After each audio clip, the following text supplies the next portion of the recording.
მოგესალმებით. მე ვარ გია აბულაძე, არქიტექტორი. ესეთ აკადემიურ მოხსენებას ვერ გავაკეთებ, არა ვარ მიჩვეული. საერთოდ ესეთი საზოგადოებრივი გამოსვლები ძალიან იშვიათი რამეა ჩემთვის და ყველაფერთან ერთად თემა, რომელიც გიგიმ შემომთავაზა და თხოვა რომ რაღაცნაირად გამეკეთებინა ეს მოხსენება. არის ძალიან, როგორ გითხრათ, სევდიანი ჩემთვის, იმიტომ რომ გენგეგმის ავტორებიდან მარტო მე ვარ დარჩენილი, ცოცხალი. სამწუხაროდ ყველა გარდაიცვალა. მზიურის პროექტზე ძალიან ბევრი მუშაობდა და იქიდანაც ბევრი სამწუხაროდ აღარ არის. ეს ერთი მიზეზი სევდის და მეორე ის რომ ჩვენ რა პროექტიც ჰქონდა და რასაც ფიქრობდით და ჩაფიქრებული რაც ჰქონდა, იქიდან განხორციელდა ალბათ 1%. ეს არის ის დღევანდელი პარკი, რომელიც რომელიც ალბათ ყველას გინახავთ დღეს და რომელიც დღეს არსებობს. ახლა ეს არის სურათები, სხვა შორის ეს ახლა ანგარიშია გასაწევი იმაზე, რომ ეს პროექტი კეთდებოდა და დავიწყეთ თუ არ ვცდები 1977 წელს. ეს არის საბჭოთა კავშირი და ეს აეროფოტო გადაღება, ასე ვთქვათ, რომ მოგვეპოვებინა, ხო? ჩვენი ჯგუფის ხელმძღვანელი აკრძალული ქონდა 5 წლის განმავლობაში საზღვარგარეთ გასვლა. ეს იყო საიდუმლოების შემცველი გრიფით საიდუმლობდა, საიდუმლოების შემცველი მასალა იყო რა. ეხლა თვითონ ამ ვერეს შესახებ რა. თავიდან იყო იდეა რომ რაღაცა ბავშვთა ქალაქი გაშენებულიყო. მე ეს როგორც ასე ვთქვათ, სახელმწიფო დაკვეთა შემოვიდა იმ ინსტიტუტში, სადაც მე მუშაობდი და უნდა პროექტი დამუშავებულიყო. ესე იგი, ჩვენ ასე ვთქვათ, როგორც საპროექტო დავალება მივიღეთ ალბათ სულ ერთ ნახევარ გვერდზე დაწერილი როგორ ვთქვა, ლოზუნგი, რომ აი რა კარგი იქნება, რომ მდინარე ვერეს ხეობაში გაშენდეს საბავშვო ქალაქი. აი ეს ლოზუნგი ჩვენ უნდა გადაგვექცია პროექტად. იყო საკმაოდ საინტერესო, საკმაოდ რთული და ძალიან მრავალმხრივი სამუშაო. ეს საპროექტო ჯგუფი ძირითადად არქიტექტორებისაგან შედგებოდა, ვიყავით 4 კაცი და მე რა თქმა უნდა თანმიმდევრულად გვემატებოდა სხვადასხვა სპეციალისტები, ეს იქნებოდა გარემოს დაცვა, მაშინ ცოტა სხვა ასე ვთქვათ კუთხით იყო, იქნებოდა ტრანსპორტის სპეციალისტები თუ ასე შემდეგ და ასე შემდეგ. ეხლა რა იყო მდინარე ვერეს ყველაზე საინტერესო ასე ვთქვათ აქტივი? ეს იყო ის, რომ ეს იყო ხეობა, რომელიც იყო შემოჭრილი, ასე ვთქვათ, ქალაქის ცენტრში. წარმოიდგინეთ რა, რომ ჩვენთვის თბილისელებისთვის მდინარე ვერეს ხეობა იწყებოდა გმირთამოედნიდან რა. საერთოდ იწყება სადღაც ზემოთ თრიალეთის ქედზე, ხო? და იქიდან მერე ჩამოდის და გმირთამოედანში შედის იმაში, გვირაბში. და რაღაცა დაახლოებით 1 კილომეტრამდე თუ რაღაც 500 მეტრი მერე გადის უკვე ამ გვირაბში რა, მაგრამ ჩვენთვის იყო რომ აი გმირთამოედნიდან იწყება ეს მდინარე ვერე და ეს იყო მართლა საოცარი ხეობა. მაგრამ სამწუხაროდ განაშენიანება როგორც საბურთალოზე, ისე ვაკის მხარეს, ახლა საბურთალოზე მაშინ იშვიათობა იყო ეს განაშენიანება, რამოდენიმე სახლი არსებობდა სულ. ძირითადად ვაკის მხარეს განვითარებული განაშენიანება ზურგით იყო მიქცეული ხეობისაკენ. ეს ძალიან სამწუხარო თვისებაა. მერეც ძალიან ბევრჯერ გადავაწყდი ამ თვისებას, არა მარტო თბილისში, არამედ პროვინციულ ქალაქებში, როდესაც მდინარის მიმართ აქვთ ესეთი დამოკიდებულება როგორც კოლექტორის მიმართ რა. და არსად მდინარე ახლა სადაც გინათ და ამდენ ქალაქსაც გინათ იმდეს ჩამოგითვლით, რომ რაღაცა урბანული და მაფორმირებელი როლი მდინარეს ნაკლებად აქვს. გინა პატარა ქალაქები თქვა და გინა დიდი. სამწუხაროა. ეს რაღაცა მეტყობა ხასიათში გვაქვს. ასევე გვაქვს მაპატიეთ სულ მხარეებს განვიხილავ ჯერ. ასევე გვაქვს ის რომ განსაკუთრებით არ გვიყვარს დაგეგმა, გენგეგმა, საერთოდ აი გენგეგმის გაგონებაზე ქართველები ცუდად ხვდებით, იმიტომ რომ გენგეგმა რაღაცა გარკვეულ იმას გვაძლევს, რა ქვია, ვალდებულებას, გვავალდებულებს, რომ აი ამ გეგმას მივყვე და ესე განვახორციელოთ რა. მაშინ, როდესაც როგორც ეთყობა ძალიან ისეთი ინდივიდუალისტები ვართ და არასოდეს არ გვინდა რომ რაღაცა გარკვეულ გეგმას მივყვეთ რა და ყოველთვის ვთილობთ რომ ეს გეგმა როგორმე გავაფუჭოთ, როგორმე ის არ გავაკეთოთ, რაც ამ გენგეგმით არის გათვალისწინებული. ასე მოხდა მზიურთან დაკავშირებითაც რა. ნუ ახლა პატარა პოლიტიკური თემები შემოდის, იმიტომ რომ წარმოიდგინეთ საბჭოთა გაგანია საბჭოთა პერიოდში დაწყებული პროექტია, მერე საბჭოთა მაშინ გვეგონა რომ ძალიან კარგი იყო. მერე საბჭოთა კავშირი დაინგრა, რა თქმა უნდა, ახალმა მთავრობამ გადაწყვიტა, რომ ის რაც საბჭოთა პერიოდში კეთდებოდა, ყველაფერი ცუდი იყო და ყველაფერი უნდა დაგვენგრია. მერე კიდე შეიცვალა მთავრობა, იმათმაც ეგრეთ ჩათვალეს და დღემდე ეგრეა რა. ნუ იმედი მაქვს ახლა ახალი მთავრობა თუ მოვიდა, ეგრე აღარ იფიქრებს. მაგის იმედი მაქვს. მოკლედ, აი ახლა აქ მუქი ლაქით, სამწუხაროდ მაშინ ტექნიკა არ იყო ისე განვითარებული და ეს ისინი, რა ქვია, ასე ვთქვათ, გრაფიკული მასალა ძალიან ბევრი დაიკარგა. ძალიან ბევრი დაიკარგა და ნუ რაც დარჩა, ეს არის და ისიც როგორც ხედავთ, აი ამ ხარისხზე მეტი. მოკლედ, აი უყურეთ, აი ეს არის გმირთა მოედანი. აი ეს არის აი ეს ხეობა, რა თქმა უნდა, ქალაქში ეს ხეობა შევიწროებულია ძალიან და საინტერესო ის იყო, რა ქვია, კიდე ერთი თემა, რომ აი ამ ტერიტორიაზე არის ზოოპარკი. სხვა შორის ზოოპარკის ტერიტორია მაშინ, როდესაც ზოოპარკი დაარსდა, იყო გმირთა მოედნიდან ვაკე საბურთალოს გზამდე, დაახლოებით 130 ჰექტარი. და იქ გარდა ამ სადემონსტრაციო ვოლიერებისა, იქ უნდა ყოფილიყო სანიტარული ზონები, იქ უნდა ყოფილიყო ნარგავები რაღაცა საკვებისთვის, საწყობები და ასე შემდეგ და ასე შემდეგ რა. მაგრამ მე ნელა ესენი ყველაფერი ასე ვთქვათ შეიჭამა რა და გაქრა.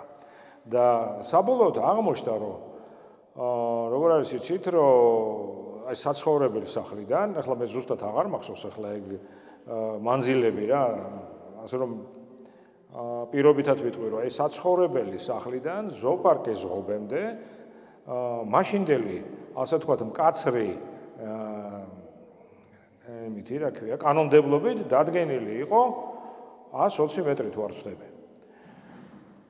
და რომ გადავზომეთ საბურთალოს საცხოვრებელი სახლიდან 120 მეტრი და მერე ვაკიდან 120 მეტრი, ის აი ესე გამოვიდა, ასე რომ ზოოპარკის ტერიტორია საერთოდ გადაიფარა აი ამ საცხოვრებელი ზონებიდან. ესე იგი, კაი ხანს ეს ზოოპარკი იყო, ასე ვთქვათ, აბსოლუტურად უკანონო, ასე ვთქვათ რა. თუნდაც აი ჩვენი მაშინდელი ჩვენი ნორმებით, რომელსაც თითქოს ძალიან მკაცრად იცავდნენ რა. ხო, ეს ყველაფერი გრძელდება დღემდე. ერთადერთი რაც ჩვენ მოვასწარით და გავაკეთეთ, ეს არის აი ეს პატარა მონაკვეთი. ეს არის აი ძალიან პატარა მონაკვეთი აი ამ ზონაში, სადაც არის დღეს ჩასასვლელი. ეს იყო ძალიან ღრმა ხევი, ამ ხევს ერქვა რატომღაც მილიციის ხევი. ხო, მილიციის ხევი რატო ერქვა არ ვიცი. მე მგონი იქ რაღაცა მილიციის ის იყო, რა ქვია, პუნქტი იყო თუ რაღაცა. სხვა შორის ეხლა სხვა ჩადის და იქაც ეხლა ახალი მილიცია არ არის. მაგიტო ხო. წინასწარ განჭრით ეს ეთქობა. მოკლედ, აი ესეთი ძალიან ღრმა ხევი იყო. ეს ხევი დღეს არის, ნუ იქ დრენაჟი ჩავაწყეთ, რაღაც დაახლოებით 10,000 კუბური მეტრი მიწა არის შეტანილი და აი ეს კიბეები, რომელიც დღეს ჩადის იქ, ასეთი დახვეული კიბეები, აი ეს ამისი გაკეთება მოვასწარეთ და იმ პატარა ზონის ქვემოთ პარკის, რომელიც დღეს არის. დანარჩენი აი ეს რაც უნდა განვითარებულიყო აი ამ ბეთანიამდე, სამწუხაროდ ვერაფერი ვერ მოესწრო და დარჩა ასე ვთქვათ. ბატონო? რა პერიოდზე? თუ არ ვწდები, შეიძლება 1-2 წელი მეშლება, აი ეს შესასვლელი გაიხსნა 82 წელს. ეს კი 77 წელს ჩვენ დავიწყეთ გენგეგმაზე მუშაობა და გაიხსნა 82 წელს რა. ეხლა თან როგორ რაღაცა არის იცით, ეხლა ამას ერქვა ბავშვთა აღზრდელობით გამაჯანსაღებელი კომპლექსი თუ ქალაქი მზიური. აი სათაურში, ხო, აი თითქოს რაღაც ეხლა რო ფიქრობ, რაღაცა მოგონილი და სადღაციდან მოტანილი სათაურია, მაგრამ ეს სათაურიც იყო, ასე ვთქვათ, მორგებული იმას, რომ აი როგორ გამძვრალიყო ეს თემა, რომ არ ყოფილიყო კონტროლი საკავშირო, ასე ვთქვათ, ორგანოებიდან და ეს ისე გასულიყო დაუშვათ განათლების სამინისტროს და ამიტომ იქ უნდა აღზრდელობითი ყოფილიყო სიტყვა და ასე შემდეგ რა.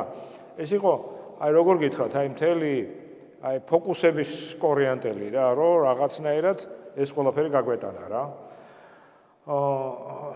გათვალისწინებული რა იყო? იყო გათვალისწინებული პირველ რიგში ის, რომ აი აქ ჩვენ ქალაქის ზონაში შეგვექმნა პარკი. ასეთი ცენტრალური პარკი, რომელსაც ერთი მხრიდან ვაკის საცხოვრებელი რაიონი ესაზღვრება და მეორე მხრიდან საბურთალოს და ყოფილიყო განივი, ასე ვთქვათ, კვეთები ამისი, ოღონდ საფეხმავლო და ყოფილიყო რაღაცა გარკვეული, მაშინ ფიქრობდით ელექტროტრანსპორტზე, რომელიც აქედან ბეთანიამდე ავიდოდა და მთლიანად ეს უნდა ყოფილიყო სარეკრეაციო ზონა, რამდენადაც გარშემო ეს წყნეთი, ახალდაბა, ის კვესეთი, წვერი და ასე შემდეგ, აი ეს სოფლები დღესაც სარეკრეაციო, ასე ვთქვათ, დანიშნულებას ატარებს და სხვა შორის ძალიან ესეთი საინტერესო რკალი არის ქალაქის გარშემო ამ მიმართულებით. ესეთი რკალი თბილისს რამოდენიმე აქვს, ასე ვთქვათ, სატელიტები და ძალიან საინტერესო რა, რომელიც არის ხეობაში, რომელიც არის თბილისის ზღვის თავზე მაგალითად, ძალიან საინტერესო ესეთი სამეულია ტბების რა, თბილისის ზღვის, სიონის წყალსაცავის და ჟინვალის წყალსაცავის, რომელიც ასევე ძალიან საინტერესო სარეკრეაციო გარემოს ქმნის. მოკლედ ეს იყო ერთ-ერთი, ასე ვთქვათ, პირველი პროექტი რა, ამ მიმართულებით. ჩვენს მიერ აი ეს ორი წყალსაცავი იყო დაგეგმილი, ამ წყალსაცავის დანიშნულება იყო ერთი წყლის სარკე რო ყოფილიყო და მეორე ის რომ რაღაცნაირად ამითი დაგვერეგულირებინა მდინარე ვერეს ძალიან ისეთი რა ქვია ავი ხასიათი. სხვა შორის აი ვაკეს საბურთალოს გზას მანამ გააკეთებდნენ, მანამდეც იყო როგორც სტატისტიკა გვეუბნება ეს წყლის მოვარდნები და ურმებისა და ძროხების წაღება უკვე მტკვრისკენ. მოკლედ აი ეს იყო ძალიან ისე მოკლედ ბზიურის ისტორია. სტროიში, სადაც ჩვენ მუშაობდით და სადაც ამას ვაკეთებდით. ძალიან ისეთი იყო რა, მთელი ინსტიტუტი იყო რაღაცნაირად ჩართული ამ პროექტზე, რაღაცა საიმიჯო პროექტივით იყო რა. და აი ეს ფერადი ბუკლეტი თუ რა ქვია მას, რა ფლაიერი, აი ამ კაცმა, რომელიც იქ მუშაობდა, სამწუხაროდ სახელიც აღარ მახსოვს იმ კაცის, რომელიც იქ მუშაობდა, იმან თავის თავზე აიღო რა, საღებავე იშოვა, რაღაცა ეს დაამთხვია, მაშინ ეს ფერთა გაყოფა, მოკლედ არავითარი ტექნიკა არ არსებობდა რა. და მოკლედ ამ კაცმა აიღო და გააკეთა ეს თვითონ. და ნუ მაშინ ახალი სიტყვა იყო. სამწუხაროდ აღმოჩნდა, რომ ეს კაცი ბენზინის ტალონებს ბეჭდავდა რა. ბენზინის ტალონებს ბეჭდავდა. კრიმინალი იყო და ვერ დაიჭირეს. ხო, ეს იყო მაკეტი და მაკეტი იყო რა 14 მეტრა იყო სიგრძეში თუ რაღაც. საშინელი ძალიან დიდი მაკეტი იყო მთელი ამ ვერესხეობის იმაზე რა ქვია, დაწყებული ქალაქიდან დამთავრებული ბოლომდე რა. ბატონო? ხო, მთელი აუზია გაკეთებული. ეს არის ირაკლი მასხარაშვილი. ერთი პერიოდი ჯგუფის ხელმძღვანელი იყო, ჩვენი ჯგუფის ხელმძღვანელი იყო. აი, ეს არის ირაკლი მასხარაშვილი. ეს არის სოსორ ჯონიკიძე, არ ვიცი ხო თუ თქვენ ალბათ არ იცით ვინ არის რა. ეს იყო ჩერნენკო. შეორნაძე.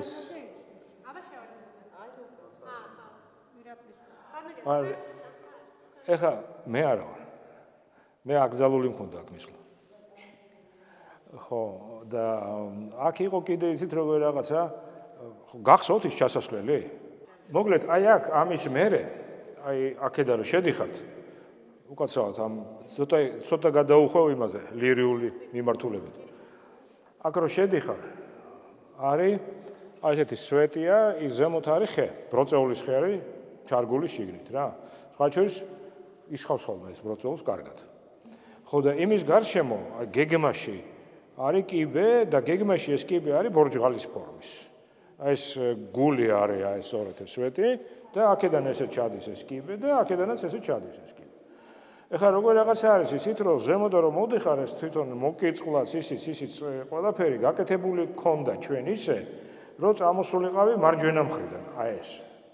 და რეალურად ეს არის ასე ვთქვათ მცდარი გზა. ეს ბილიკი ჩადის მარცხენა მხრიდან, უნდა ჩახვიდე და კიბეებით გააგრძელოს ვლა რა. მაგრამ თუ წახვედი მარჯვენა მხრიდან, მოგიწევს მე ისევ ამოსვლა რაღაცა ნახევარ კიბეზე და მე უნდა ჩახვიდე ისევ ქვემოთ რა. ნუ ეს პროექტირების დროს ესე ვიმაიმუნეთ რა, რომ რაღაცა ბავშვებისთვის არის რაღაცა გართობა, რაღაცა, ნუ ბოლომდე გავყევით ამ მაიმუნობას რა.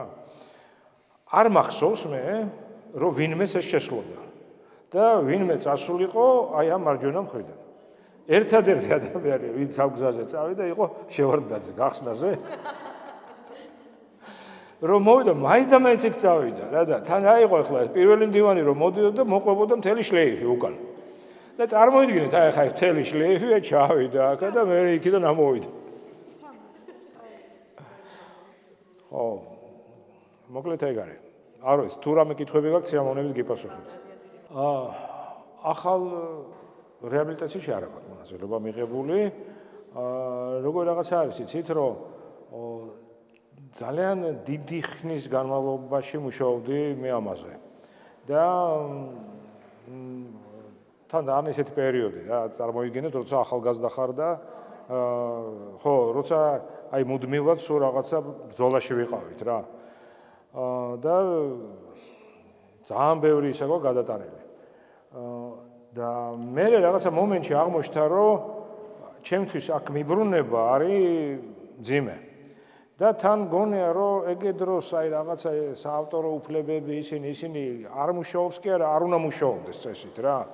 მე რა რომ მე გავაკეთე ეს გენგეგმა, მე რა რომ ჩვენი გაკეთებულია, ეხლა სხვაობა უნდა გააკეთონ, იმიტომ რომ შეიძლება რაღაცა უფრო სწორი კონცეფციაც გაჩნდეს რა.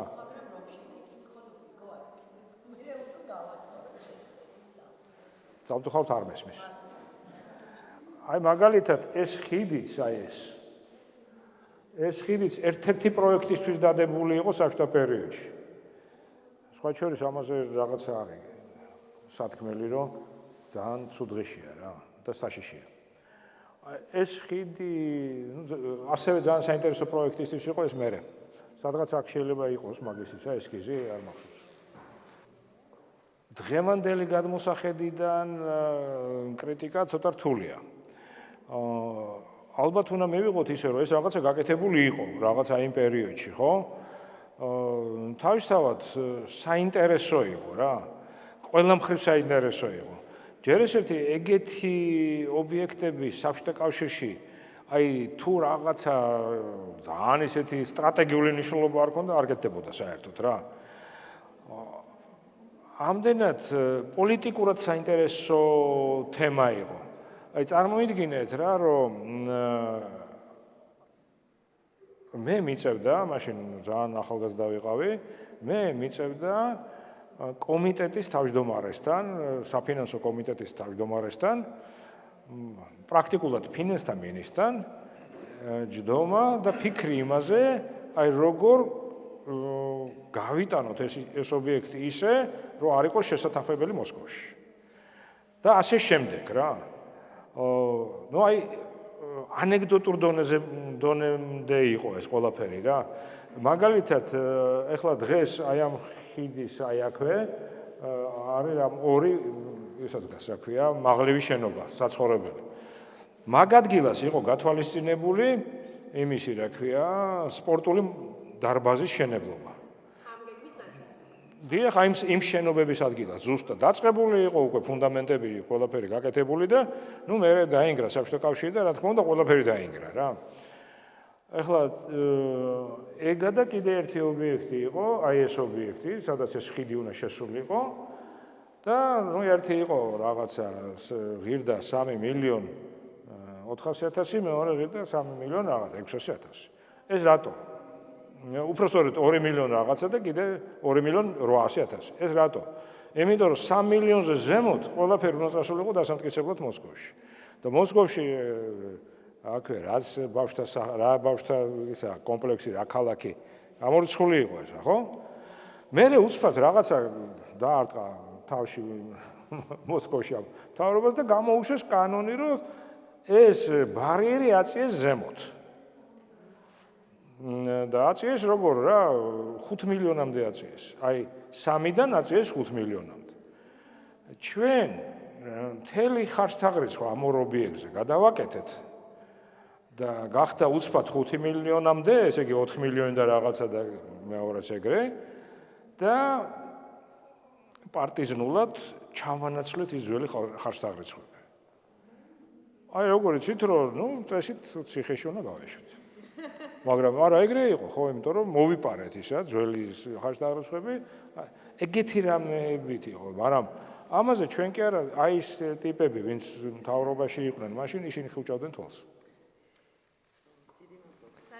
არა, ეს მთელი ისტორია, ეხლა ეს მარტო არ არის ეს განუხორციელებელი გენგება. ეს არის რაღაცა. ეხლა იგივე სასაფლაოების თემა, ვაკის სასაფლაო და იმისი რა ქვია, საბურთალო სასაფლაო.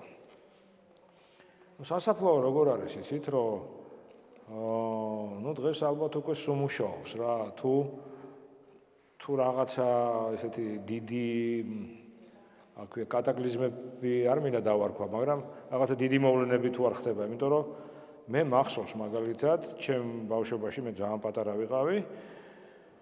ბაბუჩემ წამიყვანა ერთხელ სასეირნოდ, იყიდა ერთი ბოთლი ღვინო და ავედით დღევანდელ ვერის ბაღში. და იქ ხდებოდა აი საფლავების როგორ ვთქვა, გადასაფლავება თუ? ხო. ესე იგი და ბაბუჩემ თქვა, რომ აი ეს ვიღაც კაცის, ასე ვთქვათ, საფლავზე მივიდა, იქ ეს აქვე ჭიქები ამოიღო ჯიბიდან, დაალევინა რამოდენიმე კაცს, მე პატარა ვიყავი, მაგრამ ეს მახსოვს ძალიან კარგად, რაღაცა შესაძლებელი თქვეს და ნუ მე წავიდა პროცედურა და ეს რა ქვია, გადაგრძალეს, ასე ვთქვათ, ეს ხალხი. ესე იგი, მანდ იყო სასაფლაო. და რაღაცა სასაფლაოებსაც თავისი რაღაცა ისტორიები აქვს რა.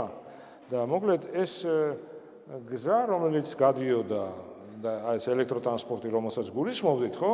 ამ სასაფლაოებს კვეთავდა და როდესღაც დაუშვათ 200-300 წლის მერე ის შეიძლება ისევ ახლა თქვა მწვანე ზოლი გამختارიყო და რაღაცა გარკვეულწილად ჩართულიყო ქალაქის, ასე ვთქვათ, ურბანულ ქსოვილში რა. ყოველ შემთხვევაში აი ის მომენტი, რომ აი ეს ძალიან დიდი მწვანე მასივი შემოდის ქალაქის ცენტრში, ეს თითქმის დაკარგულია უკვე დღეს სამწუხაროდ. მადლობა.